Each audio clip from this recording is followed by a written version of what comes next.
I was ready to cry. It might have been that tequila I was drinking.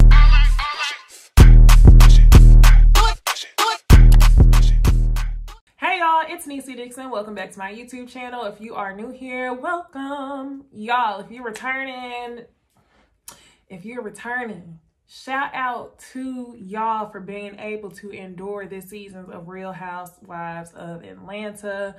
I'm not gonna lie, y'all, it's been an absolute struggle for me. Last episode, I felt like we were going somewhere, you know? We were at episode 4, and I feel like that's the point in the season where it's like, okay, if you're gonna turn up, you gotta turn up from here. So to get episode 5 to fall flat, in my opinion, it was kind of just like, I hate to say this, y'all, recast. Recast, do something. Like, I don't know if we ran out of things to talk about. I know we can't just blame it on the pandemic. Like, yes, the pandemic is, you know, affecting how some of these shows film, but I've also been hearing that they backtracked and edited out a lot of the stuff that we were supposed to be seeing due to, of course, you know, the whole scandal with Tanya. Tanya's not filming with the girls. And then also we keep seeing Porsha's friends, Joy and Fallon, and I'm hearing that they were supposed to have a bigger role. I'm even hearing that LaToya was supposed to be a peach holder. So it's like, I don't know if they're scattering and editing stuff out and trying to make stuff make sense to us, but this season for me has been absolutely boring. I've only heard a few people say that this episode actually hit for something, and in my opinion, it ain't really hit like that. So let's go ahead, without further ado, let's go ahead and get into tonight's video. Real Housewives of Atlanta, season 13, episode 5. All right, so first things first, y'all, it is 3 days before Riley goes away to college. And y'all, I cannot look at a scene of Riley without thinking about why she, you know, got her nose done. I don't know what it is, y'all. I really wanted to avoid talking about her nose, but I cannot look at another scene. Riley is, I feel bad for her, y'all, because now I feel like she has opened up Pandora's box. You're gonna end up like Nene. You get one surgery, then you get another surgery, then you get another surgery to fix the nose. So I'm hoping that, I don't know, I just wish that she can undo it. Like, is there a plastic surgeon who can give you a African-American inspired nose? Or, not to say all African-Americans have the same nose, because some of y'all, I know a lot of y'all like to hear what y'all want to hear, and then y'all, you know, take whatever I said and ran with it. But my thing is, get a nose that fits your face. Riley's original nose was pretty. Riley was beautiful, and now it's really hard for me to look at her. All of the other scenes, we get full face makeup, full weave, and the button nose, and it's just super weird. So anyway, y'all, I had to get that off my chest. Like, I could barely focus on the scene. They're teaching her how to clean, y'all. We not gonna put this on generational wealth. We not gonna put this on being rich. We not gonna say that we hating because Riley has grown-up privilege. No, it's nothing to hate on, but you're a grown-ass woman. I just, at 18 years old, somebody's teaching, what are the sponges for? You asked us what the sponges are for? That scene just wasn't cute to me, but whatever. You know, Riley likes this narrative of growing up privilege, which is a beautiful thing, but to say you don't know how to clean, that ain't it.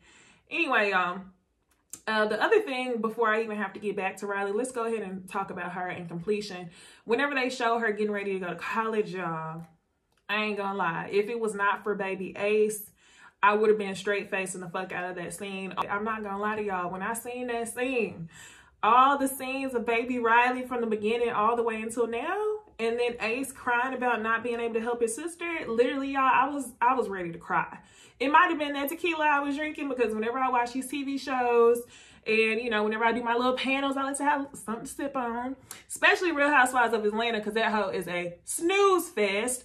Anyway, y'all, next scene, we get Cynthia, Toya, and Kenya, and they are trying on lingerie in a whole ass pandemic. So the first thing I will say is, I hope y'all bought everything that y'all tried on, because y'all had those thongs in between y'all's ass cracks. Second thing I will say is, I think that Kenya is forcing a fake lesbian storyline this year. I think she thinks it's like just something to be giddy about, something to be cute about. But hey, girl, like, you ain't really seen your husband in you know, 10 months or whatever, and he really ain't trying to see you. So at this point, I guess anybody can get it. Toya can get it. Cynthia can get it. Kandi can get it. Anybody can get it on Kenya's watch, because at this point, she is going without. So, yes, Kenya sends a naked picture to Toya. And for some reason, I feel like I may have seen that picture before. Have they talked about it on the show before? Am I tripping? It's definitely a really old picture. And to me, I bet she sent her the picture in the context of like, I need to lose weight. This is my goal picture. This is what I'm trying to get back to. But for the sake of trying to be funny and on some high school funny shit, her and Toya was like, she was trying to get with me. She sent me this naked picture, whatever.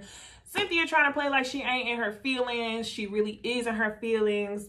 Kenya brings up the event again. She's saying that, you know, she believes that the girls are going to be on time if they think that it's Kandi's event. The lies. Let's just get to it, Kenya. You know that people really don't fool with you like that.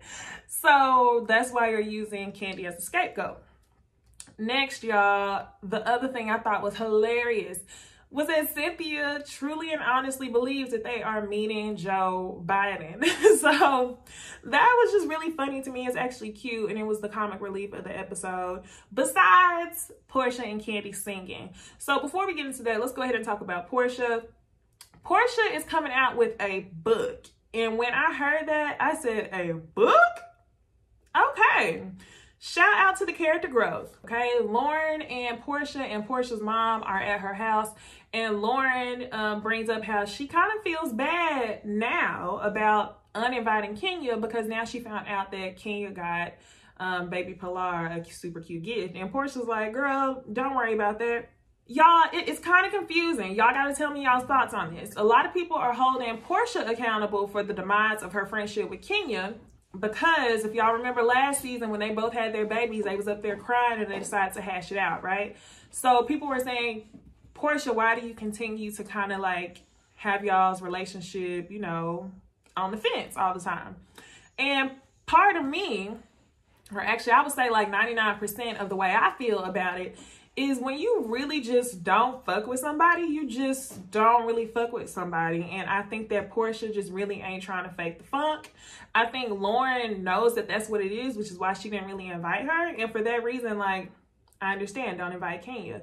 Because honestly, at this point, I just think that Kenya and Porsha would be faking the funk. So it is what it is. Every time, I think the thing is, like, people keep saying that Porsha puts herself in a situation with Kenya because Portia's always trying to get into something that doesn't involve her. For example, Porsha got into it again with Kenya because she was trying to stick up for Nene. Then Porsha got into it again with Kenya because she was trying to stick up for Tanya. And y'all, my thoughts on that, I don't think that Porsha is getting herself in these situations. It speaks to Kenya's character. That's who Kenya is. Kenya continues to get into these fake villain, you know, TV bullshit, drama feuds with different people. And for that reason, I think Porsha chooses not to fuck with her. So Porsha just don't want to fake the funk. And for that reason, I'm not mad at it, you know? So anyway, Portia's telling her sister Lauren, don't feel bad about it. It is what it is. Like, she'll handle it because she knows that she's going to see her at this Joe Biden / engagement party thing going later on. So Porsha and her mom and her sister Lauren, they began to talk about her life starting from the point to where her parents divorced. They divorced whenever she was around like 3. And she was not raised in the house with her father, obviously, because he remarried Lauren's mom. So Porsha would go see her dad on the weekends. Meanwhile, Lauren lived with her dad. However, her dad passed away at a super young age. Lauren was 10 when he passed, and I think that Porsha might have been 14 or right before dating age, so maybe 17. Although Lauren had a closer relationship with her father, she really can't remember too much from it. So Porsha begins to reflect on the fact that her sister, you know, got goodnight kisses from her dad every night while Porsha would only see him on the weekends. And she began to cry. She never really consider herself to be a person with daddy issues, but throughout her choice in men, she can clearly see that something was missing from her life. And I think that that's like a common thread. I think a lot of people think daddy issues have to do with having a completely absent father or a abusive or bad toxic father. when sometimes just like the death of someone or not having that influence in your life can affect that. So I think that Porsha's starting to realize that, and I am not mad at the fact that she's writing a book. I think that Porsha is starting to show us that she's a multi-dimensional person. She's starting to mature and grow in front of our eyes on this show. So if somebody buys a book, y'all tell me what it's like. I'm gonna be checking out them Amazon reviews. I probably won't buy it, but y'all tell me how it is, okay? So while she is reflecting on her father, she begins to think about how her and Dennis do not live in the same house, and that PJ will have to kind of grow up with the absence of her father, or, you know, like seeing her father on the weekends or whatever, right? But she feels confident that throughout, you know, the things that she teaches PJ and Dennis teaches PJ, that she won't feel like she's missing anything. And then she starts talking about how she knows what she did. She laid down, she scooted her leg up and was like, okay, you got a house, you got a job, you ain't got no kids, like, it's done. And literally, Porsha, like, you didn't even have to tell us that. Whenever we saw Dennis, visually, Dennis was, hold on, y'all. It is 5:30. And I'm using my work laptop to film this, and my boss just hit me up. I am thrown the fuck off. Hold on, y'all. Okay, so as I was saying, visually, based on, you know, how Dennis was looking, people didn't really see it for him and Porsha. So I already knew that it was one of those things where Dennis checked all the boxes. He bought her Chanel bags. He had no prior responsibilities as in children. He had his own business. So she was like, okay, it is what it is. I'm 30-some years old. He meets all the basic requirements. So I feel like having a baby, I'm gonna do it. And that's exactly what she did. Anyway, y'all, I think that was a really good scene. I love the relationship that Porsha and her sister and her mother all have. We even find out that Lauren's mom and Porsha's mom had a really good relationship, and it was funny because Lauren's mom was trying to be too friendly, telling her all her business after she had already had her man. So yeah, I thought that was cute. Next, y'all, let's go ahead and get to this engagement party. Cynthia literally believes that her and Mike are going to go see Joe Biden. And even though Kenya thought that she could get the ladies to show up early if they thought that it was Kandi's party, she was incorrect. Mike and Cynthia are like the third or fourth ones to show up at their surprise party, and they literally are looking around like, where's Joe Biden? And then they find out that the party's for them, and low-key, I think they were still a little bit disappointed. The whole party to me was a little bit lackluster.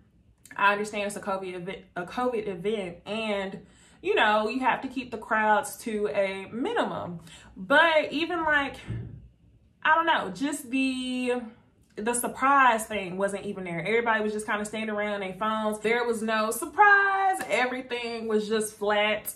So yeah, that's how I feel about that.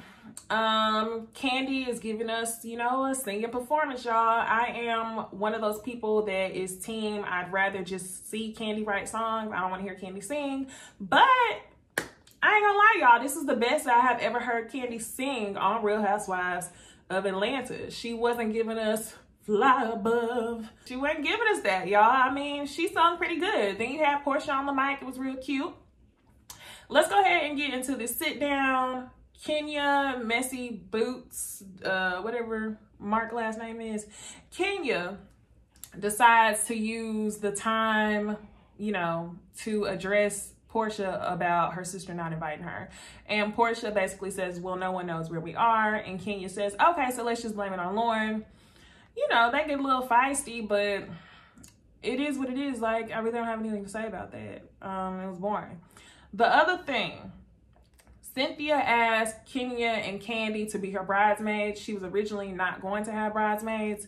And, you know, this whole situation just kind of made her change her mind. And she thinks that Kenya has made up for almost ruining her engagement party. But y'all, this episode was boring. Drew was not there to carry the team on her back.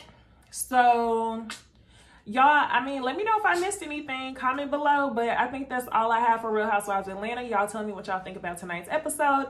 I will see y'all tonight because I will be speaking live on the Whether You Like It or Not panel. This is all on Scotty by Nature's channel. Go ahead and check that out tonight at 8 Central. I'll see y'all later on this week for Real Housewives of Salt Lake City. I will see y'all for Married at First Sight. That's going to be some newness, y'all. And then on Friday, I will be watching The Bell Collective. Expect a review probably Saturday morning. Friday night if I'm really feeling up for it. And I may even go live on Friday with my girl Sakina. So y'all comment below. We got a lot in store for this channel in 2021. Go ahead, hit that like and subscribe button. I will see y'all in the next video. Bye. 48 hurt.